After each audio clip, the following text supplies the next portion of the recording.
ആ കാലത്ത് തന്നെ ഞങ്ങളുടെ സംസ്ഥാന പ്രസിഡന്റ് സെയ്ദ് സാദിഖ് അലി ശിഹാബ് തങ്ങൾ പറഞ്ഞല്ലോ, നല്ല വിജയം ഉണ്ടാവും. ഏതാണ്ട് വോട്ടെണ്ണൽ തുടങ്ങിയ സമയത്ത് തന്നെ ലീഗ് പ്രസിഡന്റ് നല്ല വിജയം ഉണ്ടാവും എന്ന് പ്രവചിച്ചിരുന്നു. അതുപോലെ തന്നെയാണ് വന്നുകൊണ്ടിരിക്കുന്നത്. ഈ തെരഞ്ഞെടുപ്പിൻ്റെ സന്ദേശം എന്ന് പറയുന്നത് രണ്ട് മൂന്ന് കാര്യങ്ങളാണ്. നിലമ്പൂർ നമ്മൾ മനസ്സിലാക്കേണ്ട ഒരു കാര്യമുണ്ട്. എല്ലാ സമുദായങ്ങളും ഒരുപോലെയുള്ള, കേരളത്തിലെ പ്രബല സമുദായങ്ങളൊക്കെ ഒരുപോലെയുള്ള ഒരു നിയോജക മണ്ഡലമാണ് നിലമ്പൂർ മണ്ഡലം. അവിടെ മുസ്ലിം മൈനോറിറ്റി ഉണ്ട്, ക്രിസ്ത്യൻ മൈനോറിറ്റി ഉണ്ട്, ഭൂരിപക്ഷ സമുദായം ഉണ്ട്. ആ ഭൂരിപക്ഷ സമുദായത്തിൽ തന്നെ വളരെ പിന്നോക്കം നിൽക്കുന്ന മലയോര മേഖലകളിലൊക്കെ ജീവിക്കുന്ന ആദിവാസി ജനവിഭാഗങ്ങളുണ്ട്, SC/ST ഉണ്ട്. നിങ്ങളെ അവിടുത്തെ വിജയത്തിൻ്റെ ഒരു അനലൈസിസ് നടത്തി നോക്കി.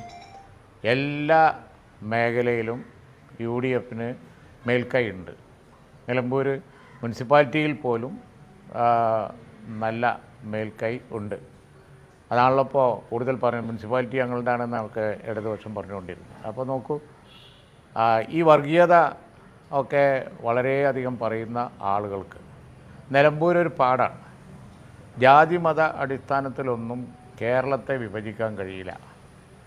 UDF ആ നിലയിൽ കണക്കാക്കി ജാതിയും മതമൊക്കെ പറഞ്ഞാൽ ഓരോ ജനവിഭാഗങ്ങളും മറ്റു ജനവിഭാഗങ്ങൾക്ക് എതിരായിക്കൊള്ളും എന്ന ചിന്തയും പേറി നടക്കുന്ന കുറേ നേതാക്കന്മാർ കേരളത്തിലുണ്ട്.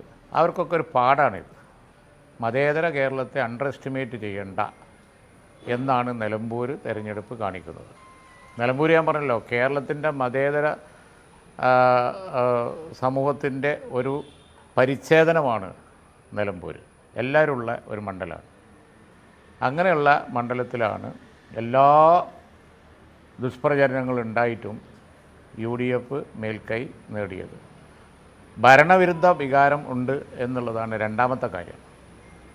ഭരണവിരുദ്ധ വികാരമാണ് ഈ പ്രതിഫലിക്കുന്നത് നിലമ്പൂരിൽ.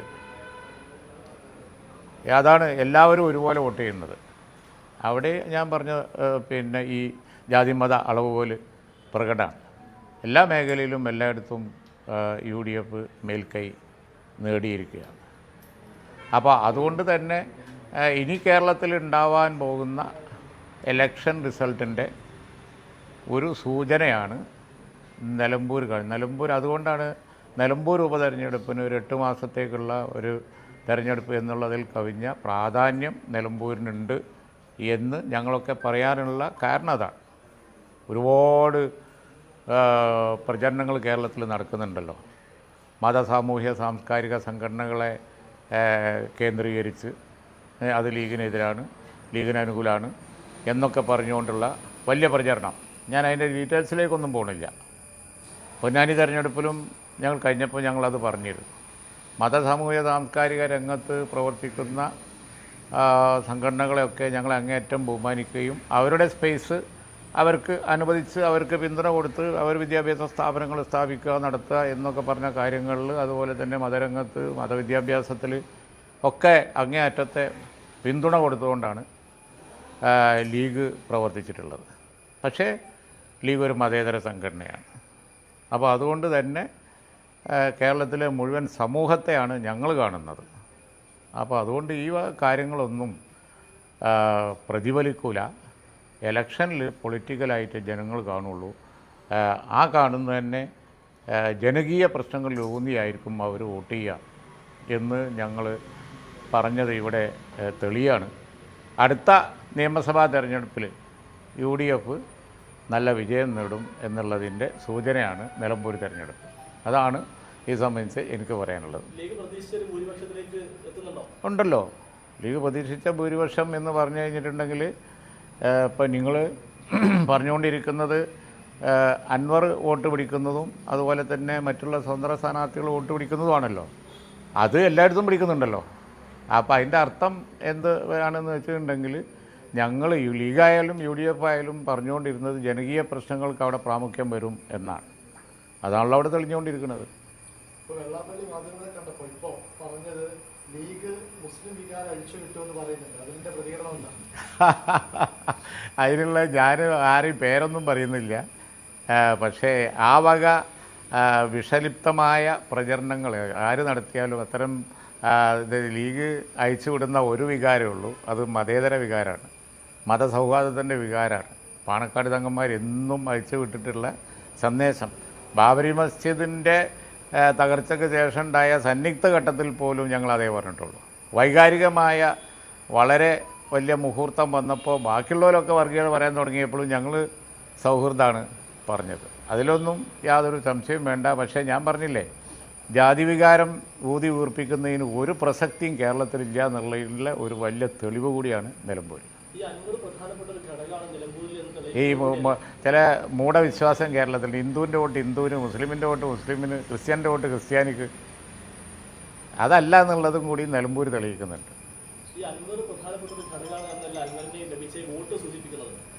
എന്ത്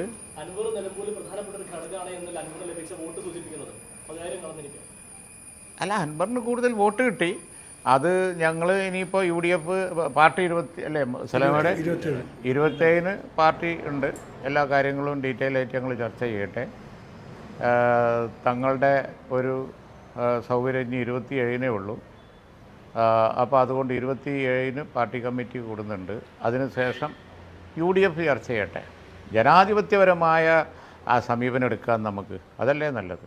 ലീഗ് കയറി തെരഞ്ഞെടുപ്പ് റിസൾട്ട് വന്ന ഉടനെ ഒരു അഭിപ്രായം പറഞ്ഞ് എല്ലാവരെയും അലോസരപ്പെടുത്തേണ്ട കാര്യം എന്താ? കാരണം ഇതൊക്കെ അനലൈസ് ചെയ്യേണ്ട വിഷയങ്ങളാണ്. ആദ്യം ലീഗ് ചർച്ച ചെയ്യും, UDF ചർച്ച ചെയ്യും. UDF ചർച്ച ചെയ്തതിന് ശേഷം കോൺഗ്രസ്സിന് അതിൻ്റേതായ സമിതികളുണ്ട്, അവർ ചർച്ച ചെയ്യും. കോൺഗ്രസ്സിന് ഹൈക്കമാൻഡ് ഉണ്ട്, ബാക്കിയുള്ളവരുണ്ട്. ഇതൊക്കെ ഓരോ പ്രോസസ്സും അതേപോലെ തന്നെ ഓരോ സംവിധാനമല്ലേ. ഞങ്ങൾ ആ സംവിധാനത്തിനൊക്കെ മാനിക്കുന്നതുകൊണ്ട് ഞങ്ങൾ ഒറ്റക്കൊരു അഭിപ്രായവും ഈ കാര്യത്തിൽ പറയുന്നില്ല. അതിനുള്ള ഉത്തരമാണ് ഞാൻ ഇപ്പോൾ പറഞ്ഞത്. അതെ, അല്ല പറഞ്ഞു അല്ല അതിപ്പോൾ പിന്നെ ഏത് നെഗറ്റീവ് സാഹചര്യത്തിലും 10,000-ൻ്റെ മുകൾക്ക് UDFന് പിടിക്കാൻ കഴിഞ്ഞത് അത് ഹൈലൈറ്റ് ചെയ്യുങ്ങൾ അതല്ലേ. അങ്ങനെയും പറയാലോ. എന്ത് നെഗറ്റീവ് ഉണ്ടായാലും UDF കേരളത്തിൽ ജയിക്കുള്ളൂ എന്നുള്ളതിനുള്ള ഏറ്റവും നല്ല തെളിവാണ്. അതാണ് ഇടതുപക്ഷത്തിൻ്റെ വോട്ട് ഒരുപാട് കുറഞ്ഞു. നിങ്ങൾ നോക്കൂ, ടോട്ടൽ വോട്ട് കഴിഞ്ഞ പ്രാവശ്യം അവർ കിട്ടിയ ടോട്ടൽ വോട്ട് തവണ ഇല്ല. അതാണ് ഈ തെരഞ്ഞെടുപ്പിൻ്റെ പ്രതിഭാസം. അപ്പോൾ പിന്നെ അൻവറുണ്ടായിരുന്നെങ്കിൽ ഒരുപാട് ഭൂരിപക്ഷം കിട്ടുമായിരുന്നു എന്നുള്ളത് കണക്കൂട്ടുമ്പോൾ പിന്നെ നമ്മൾ പറയുന്നുണ്ട്. അത് നിങ്ങൾ പറഞ്ഞു. പക്ഷേ എന്ത് സാഹചര്യത്തിലും UDF ജയിക്കും എന്നുള്ളതും കൂടി ഈ തെരഞ്ഞെടുപ്പിൻ്റെ സന്ദേശം. അതൊക്കെ ഞാൻ പറഞ്ഞല്ലോ, ഇനി നല്ലോണം ഒന്ന് അനലൈസ് ചെയ്യണം. അപ്പം ഞങ്ങളുടെ ഇപ്പോൾ ഒറ്റ നോട്ടത്തിൽ ലീഗിൻ്റെ പെർഫോമൻസ് ഞങ്ങൾക്ക് മനസ്സിലാക്കാൻ കഴിയുന്നുണ്ട്. നല്ല പാർട്ടി ഒറ്റക്കെട്ടാണ്. പാർട്ടി ഒരു എണ്ണയിട്ട യന്ത്രം പോലെ പ്രവർത്തിച്ചിട്ടുണ്ട്. ഇടതുപക്ഷത്തിൻ്റെ വോട്ടാണ് കൂടുതൽ പോയിക്കൊണ്ടിരിക്കുന്നത് എന്നുള്ളത് വോട്ടിൻ്റെ എണ്ണം തെളിയിക്കുന്നു. ടോട്ടൽ വോട്ട് അവർക്ക് കിട്ടുന്നില്ല. അവരുടെ പോക്കറ്റായ കഴിഞ്ഞ പ്രാവശ്യമൊക്കെ നല്ല ലീഡുണ്ടാക്കിയ പോത്തുകല്ലിൽ ഭൂരിപക്ഷം വളരെ കുറവ്. ഇവരൊക്കെ ചാർജ് ഉണ്ടായിരുന്നു വേണമല്ലോ. ഇവരൊക്കെ ഓരോ അല്ലേ, അമരമ്പലം, അതുപോലെ നിലമ്പൂർ മുനിസിപ്പാലിറ്റി, അവിടെയൊക്കെ വോട്ട് പറഞ്ഞില്ലേ. അപ്പോൾ അതുകൊണ്ട് അതെ,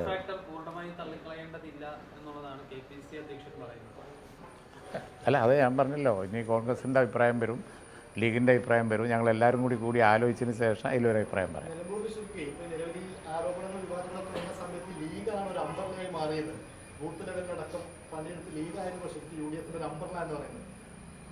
അല്ല, ലീഗ് ഒരു ഫാക്ടറാണ്, ഒരു അമ്പർലല്ല. ഒരു അമ്പർലയായി ചുരുക്കാൻ ഞങ്ങൾ ആഗ്രഹിക്കുന്നില്ല. ലീഗിനെ സംബന്ധിച്ചിടത്തോളം കാര്യങ്ങൾ സമന്വയത്തിൽ കൊണ്ടുപോവുക എന്ന് ആ അർത്ഥത്തിൽ വേണമെങ്കിൽ പറയാം.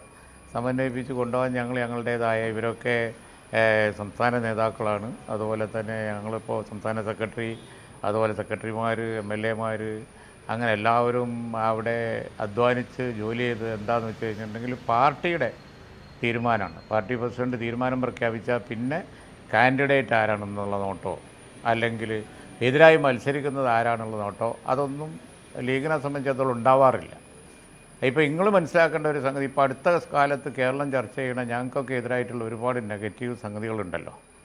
അപ്പോൾ നിങ്ങൾക്ക് തന്നെ ഓർമ്മ ഉണ്ടാവില്ല എത്ര അധികം സംഗതികളെ ഞങ്ങളൊക്കെ കുറച്ച് ദിവസമായിട്ട് ചർച്ചയിൽ കൊണ്ടുവന്നിരുന്നത്. ഞാൻ അതാ പറഞ്ഞത്, ഒന്നും യേശൂല. ലീഗ് വളരെ സുശക്തമാണ്, വളരെ ശക്തമാണ്. അതിനെ വെല്ലുവിളിക്കുക പ്രയാസമല്ല. ഏത് പ്രചരണം എന്തോ നടക്കട്ടെ, എന്തെല്ലാം പ്രചരണം അവിടെ നടന്നു, മുഴുവൻ ശരിയല്ല എന്ന് തെരഞ്ഞെടുപ്പ് തെളിയിച്ചില്ലേ. പിന്നെന്തിനാ നമ്മൾ ബേജാറാകണ്? പ്രചരണം നടത്തിയവർ പോയി ബേജാറാകട്ടെ, നമ്മൾ ബേജാറാവണ്ട.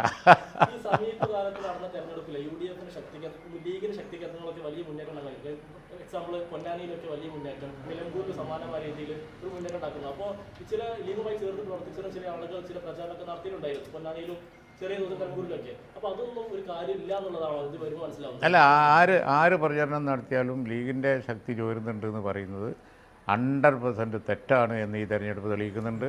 പൊന്നാനി തെളിയിച്ചിട്ടുണ്ട്. എന്തിനാ Ponnani Palakkad assembly by election തെളിയിച്ചില്ലേ? 12,000 വോട്ടല്ലേ അവിടെ കിട്ടിയത് UDF-ന്. ഓരോ തെരഞ്ഞെടുപ്പുകളും തെളിയിച്ച് വരികയാണ്. അവസാനം അസംബ്ലി തെരഞ്ഞെടുപ്പ് വരുമ്പോൾ പൂർണ്ണമായിട്ട് ഇത് തെളിയും. അപ്പോൾ എല്ലാവർക്കും ബോധ്യമാവും. ഓക്കെ, ഏതാ അത് ഞാൻ പറഞ്ഞല്ലോ. അത് എന്നാലും UDF വൻ ഭൂരിപക്ഷത്തിന് ജയിക്കുകയല്ലേ. ഇത് വൻ ഭൂരിപക്ഷമല്ലേ. കഴിഞ്ഞ പ്രാവശ്യം തോറ്റ ഒരു മണ്ഡലത്തിൽ 10,000-ലേറെ അല്ലേ, ഇപ്പോൾ 10,000-ലേറെ കടക്കുന്നതാണ്. 10 കടന്നു. അപ്പോൾ തിരിച്ചു പിടിച്ചു എന്ന് മാത്രമല്ല, വൻ ഭൂരിപക്ഷമല്ലേ. തകർപ്പൻ ജയമാണ് നിലമ്പൂരിലുണ്ടായിരിക്കുന്നത്. ആ സംശയം ആർക്കും വേണ്ട. രാവിലെ തന്നെ ഇലക്ഷൻ കണ്ടിട്ട് സംസ്ഥാന പ്രസിഡന്റ് അത് പറഞ്ഞു, നല്ല ജയം ഉണ്ടാവും എന്നുള്ളത്. അതുപോലെ ഉണ്ടായിരിക്കുന്നു. ബാക്കി ഞങ്ങളിനി ഒന്ന് റിസൾട്ടൊക്കെ ഒന്ന് അനലൈസ് ചെയ്തിട്ട് പറയാം. ഓക്കെ.